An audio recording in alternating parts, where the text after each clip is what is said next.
Haleluya, puji nama Tuhan. Shalom Bapak Ibu Saudara yang kasih Tuhan Yesus Kristus. Kembali lagi kita di Victorious Devotion yang kita cintai ini. Mari kita sama-sama belajar kebenaran firman Tuhan dengan tema kasih yang menutupi pelanggaran. Mari kita bersatu dalam doa.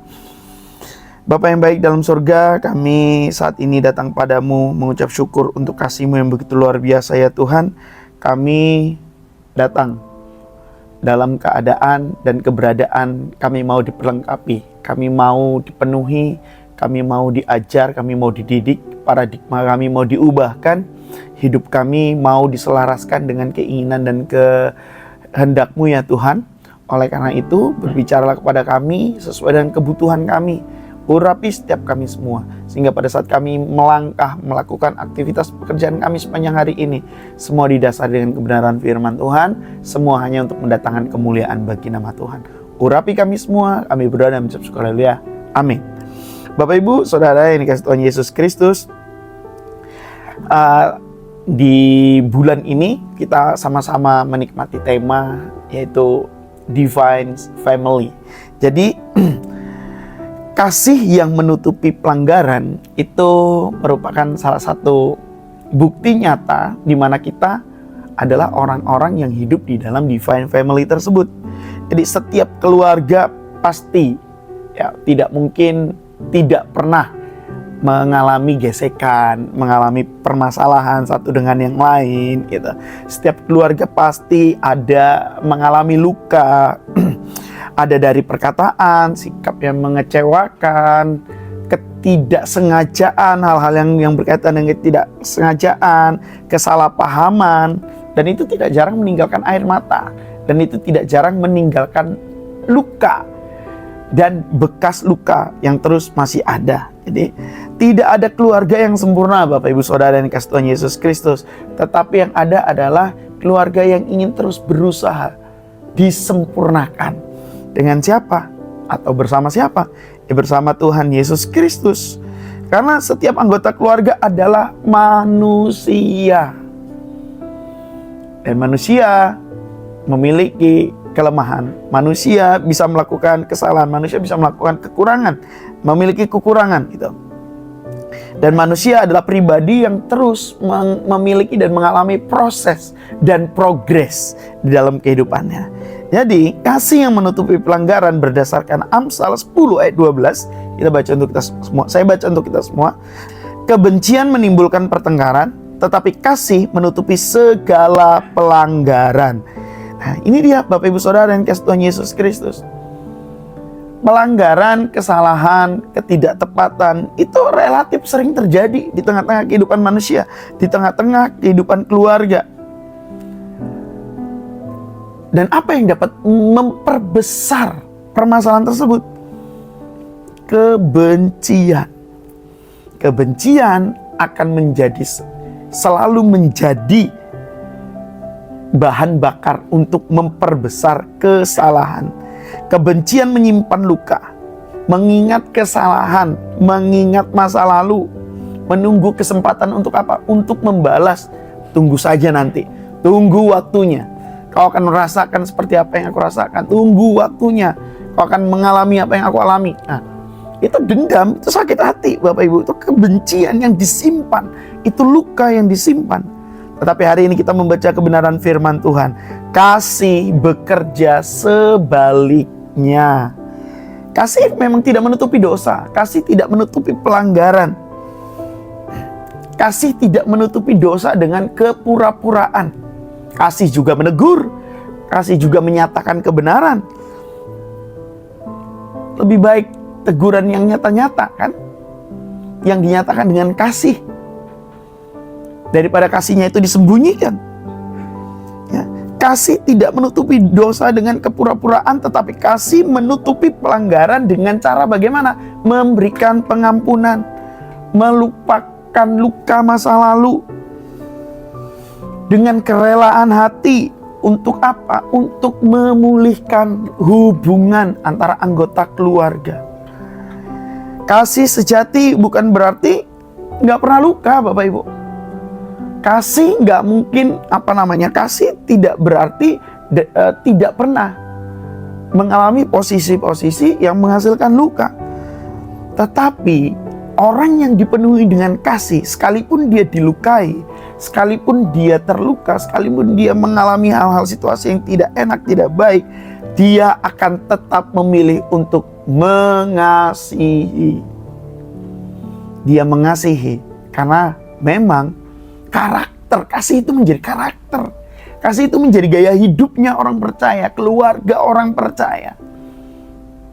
Tidak mungkin antara anggota keluarga tidak mengalami gesekan.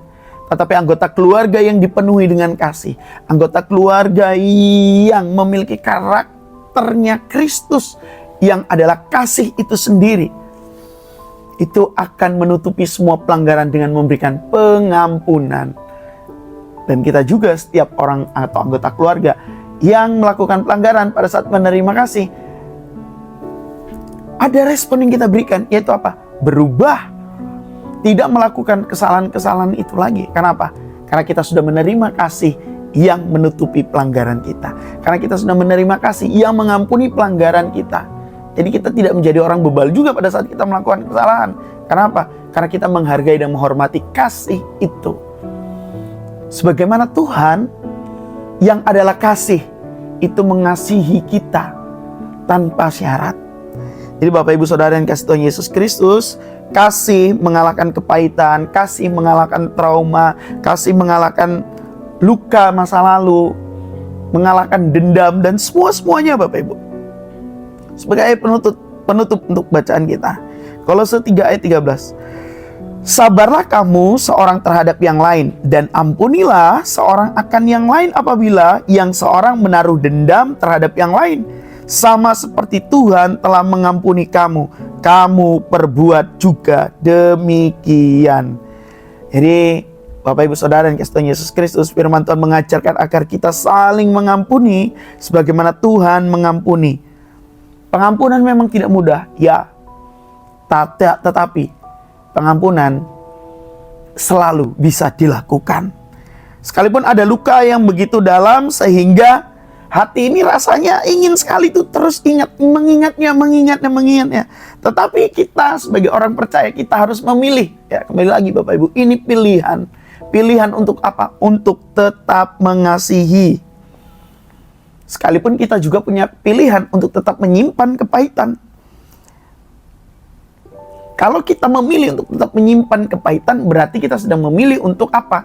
Ya, untuk membelenggu diri kita sendiri, memenjarakan diri kita sendiri, mengikat diri kita sendiri. Jadi kayak kita sengaja tuh menaruh beban yang berat, yang besar dalam kehidupan kita, yaitu apa? Kepahitan. Jadi kepahitan, dendam, itu akan menghilangkan damai. Keluarga, rumah itu akan kehilangan damai. Kata-kata yang kasar, yang tajam, yang nyelekit, yang ketus, itu akan menjadikan suasana tidak ada damai di dalamnya. Tetapi dengan kasih, semua itu akan dihilangkan, semua itu akan ditutupi. Jadi marilah kita sama-sama memilih untuk mengasihi, memilih untuk mengampuni, memilih untuk memberikan kesempatan, memberikan ruang bagi Tuhan bekerja untuk apa? Untuk memulihkan keluarga dan keadaan kita. Jadi Bapak Ibu Saudara yang kasih Tuhan Yesus Kristus, Yesus sudah memberikan teladan di atas kayu salib. Sampai di atas kayu salib, dia memberikan teladan untuk orang-orang yang menyakiti dia, untuk orang-orang yang berbuat jahat kepada dia. Bapa, ampuni mereka, sebab mereka tidak tahu apa yang mereka perbuat. Teladan Yesus Kristus biarlah kita laksanakan dalam kehidupan kita dengan kasih yang besar, yang kita sudah menerima kasih. Bukti orang yang sudah mengalami, menerima, merasakan kasih Kristus adalah dengan dia dapat mengasihi orang lain. Amin. Buat firman Tuhan hari ini. Jadi biarlah kasih Kristus itu memenuhi rumah tangga, keluarga, relasi antar keluarga, luka yang ada dipulihkan, komunikasi diperbaiki, doa, pujian, penyembahan dinaikkan menjadi satu hubungan yang memperdamaikan antara kita dengan sesama, antara kita dengan Tuhan. Amin. Buat firman Tuhan hari ini, mari kita bersatu dalam doa. Tuhan Yesus, ajar kami untuk hidup dalam kasih-Mu. Lembutkan setiap hati kami. Kami sudah mendengarkan kebenaran firman-Mu. Lembutkan setiap hati kami untuk mengampuni, untuk mengakui kesalahan kami. Dengan berani kami mengakui kesalahan kami dan kami berubah, bertobat dari setiap pelanggaran dan kesalahan kami yang menghasilkan kedamaian, yang menghasilkan hal-hal yang tidak baik di tengah-tengah keluarga kami. Tuhan, jangan biarkan kepahitan, dendam, amarah, kebencian itu menguasai setiap hati kami. Tetapi kami mau dikuasai dengan kasih-Mu. Kami mau dipenuhi dengan kasih-Mu. Karena kami adalah orang-orang yang sudah merasakan dan menikmati kasih-Mu. Biarlah kami juga adalah orang-orang yang menyalurkan kasih itu kepada sesama kami, kepada keluarga kami, kepada setiap orang-orang yang ada di sekitar kami. Tuhan, kami mohon pemulihan-Mu untuk terus kami dipersatukan di dalam keluarga yang diberkati Tuhan, di dalam persekutuan kami dengan Engkau. Ini doa dan permohonan kami, bekerjalah terus. Kami berdoa dan mengucap syukur. Haleluya. Amin. Selamat saling mengasihi. Tuhan Yesus berkati. Salam kemenangan. Shalom.